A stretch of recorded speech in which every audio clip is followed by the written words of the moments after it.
Hey everybody, welcome back to Trekyards. I'm Captain Foley. And I'm Connor Kongs. Hey guys. Hear all about it. Star Dispatch, new on the shelves. Come and get it. There's some cool articles, great stuff going on in the universe, both today, yesterday, and 100,000 years ago. Lots going on. Come get the Star Dispatch, guys. Yeah, in case you guys can't tell, today we're going to be talking about Carl's newspaper from episode 9, Terra Firma of Discovery, season 3. There's lots of great stuff on that. Little things to pick out article wise, and just really interesting things to talk about. We're just going to talk about them briefly today. A little bit of Easter egg knowledge within that paper and some fun stuff. Well, I mean, it's one of those things where it is obviously, small in the screen, and some people don't watch on big screens at all, so it's tiny in the screen.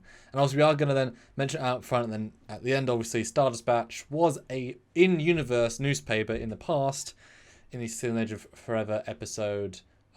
So there's the direct connection. It's not something totally invented for this, but that obviously leads to other questions after we discuss the actual newspaper itself.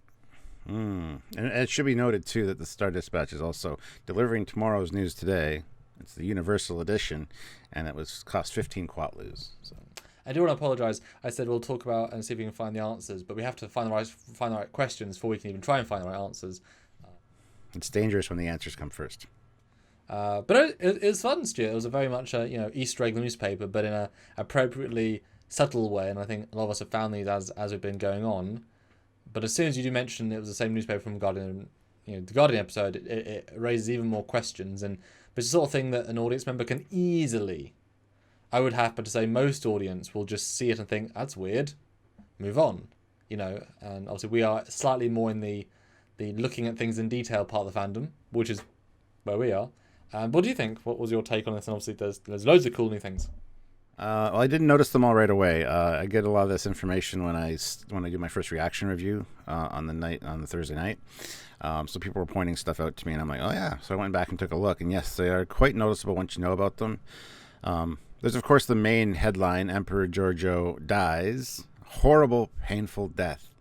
And at the beginning of the article, it says cells pulled apart, which definitely describes what is happening with her like weird face thing. And I would like to read this paper if there are actually articles written for it, or if it's just the generic prop newspaper kind of stuff where the articles don't make any sense.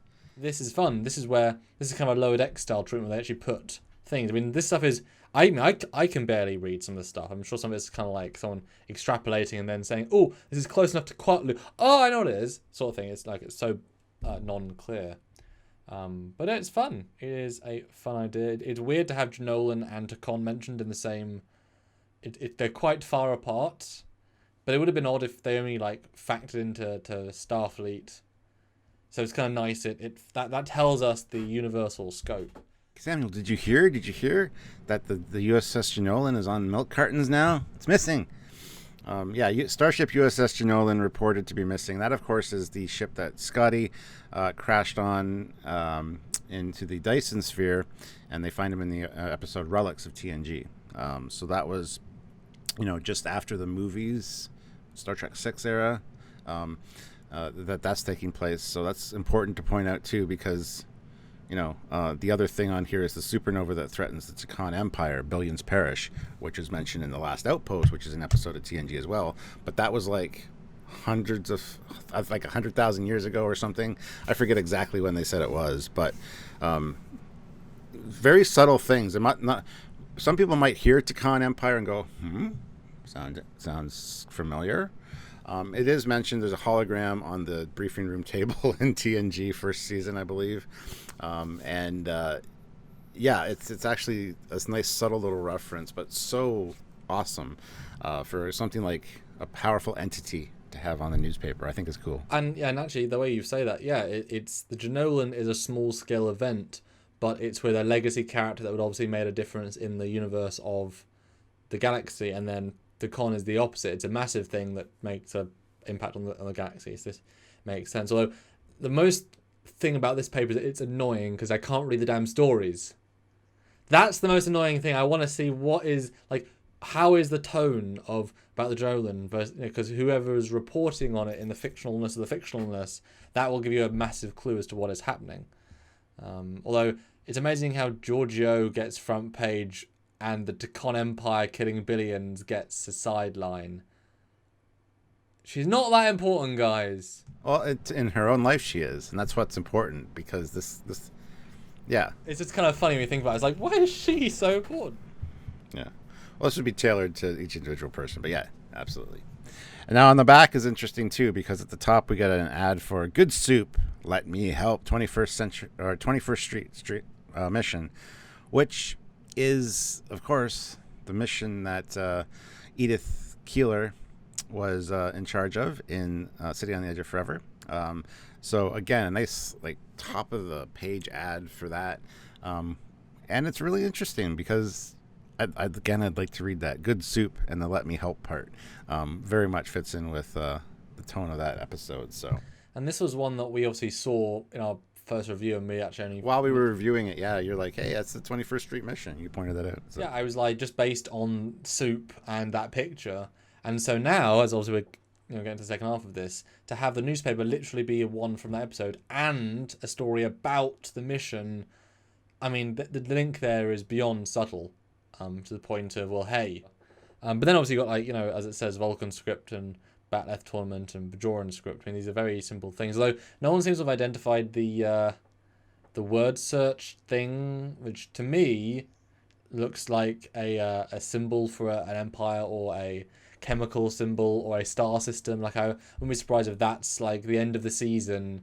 The secret to the burn is two spinning stars with some asteroids, and it looks like that because it's just so deliberate, Oh, I can see that for sure. Like I pointed out, it looks like one of the Mega Hex maps from Starfleet Battles. And it's interesting. The Batleth competition is Worf wins Batleth competition, and that of course is in the episode Parallels of TNG. So all the things here reference TNG except for, of course, the Star Dispatch and the 21st Street mission, which are TOS. It would have been cool if they'd tied in a DS9 event or a Voyager thing. Voyager would have been easy to tie in, considering we've already seen a Voyager J in the Starfleet headquarters. But yeah, Worf wins Batleth competition, which is funny because that's kind of the main crux of the whole episode of Parallels. He gets first place, he gets second place, fifth place, whatever, depending on which universe he's in. There's definitely a theme here. It's TNG, first of all, and Edith Keeler based Guardian and the City of Forever, because that is, I mean, to be fair though, we might be overthinking it in that they said we need a newspaper, let's be funny. Yeah, oh, exactly. Because, not going to use, I mean, there's hundreds of newspapers around the world, and there's only so many fictional ones that invented because there's never been important, needed to. Well, there's prop newspapers that they reuse for everything. Which if you look up prop newspaper, you'll find it. It's like used in Married with Children. It's used in all these modern ones as well. It's always got the same kind of articles shifted around with the same girl's face and whatever, which is quite interesting. So yeah, it's interesting that they made their own, and I would really hope that those are all actually individually written articles instead of just jumbled. Sometimes it's just gobbledygook, just to look like an article, But then speaking of, that we've obviously had the discussion, and we will have the discussion / have had the discussion on a live, depending where we fall in the timeline of our own releases. No kidding, we don't actually know right now. Is this a direct hint that this is a Guardian of the Edge of Forever situation, a similar being? Because they do talk about how the Guardian is more a life form than an entity rather than a structure. More so, this could be another Guardian. It is a door. It is a whatever time potential portal. Is this our hint, or is it more a fun reference, or is it a Q who can create a newspaper for lols and it's fun for us, the audience? Mm-hmm. Yeah, it'll be interesting to find out for sure. And I want to see. Hopefully, this gets leaked at some point. Well, not leaked, but like released in much more detail, so you can read the articles and more of the headlines. Because I would really be interested to see what else is on there. I was going to say, I'm sure there's more than just what we've pointed out here, and can quite honestly see. Or as you've joked before, put it on StarTrek.com. Buy it now. I would buy it. I would buy this prop newspaper for sure. That would be an ideal thing for them to sell. Easy money. So yeah, just a bit of credit to those guys. Fun references, well done. And if it is Guardian, etc., or even Q, the hints are there. The writing is on newspaper. It's good. It's good. Yeah. See, if you guys notice anything that we didn't, or you learn more via Ready Room or something that we didn't mention, please put it in the comments down below, because I'm sure people are going to be looking at this, and hopefully we'll get a better glimpse of it at some point. But I'd be really interested to find out more of the stuff that's on there. So if you know anything, let us know in the comments section. Don't forget to like the video, subscribe to the channel, and click the notification bell icon when we talk about stuff like, is this the Guardian of Forever, or a Guardian of Forever, or a Q? I mean, it would be fun discussions for that. So join us for those if you can. Or is it just Trelane all grown up? Could be. Or Trelane's son. That'd be kind of fun. Because they do have Q lineage, because we saw Q children. And that's actually kind of fun bringing Delancey in for like 2 seconds, just to like, as soon as they beam away, Delancey just appears in the snow and is like, really, Q? What, Dad? Look, I know the youngest, but you're not meant to feel like this. You did. And I was younger back then. That could be kind of fun. Yeah. Just like and no one sees it. Well, it'd be fun because no one sees it. Like, it's just for them. That would be good. So the audience sees it, but... Yeah. Because then he could look older.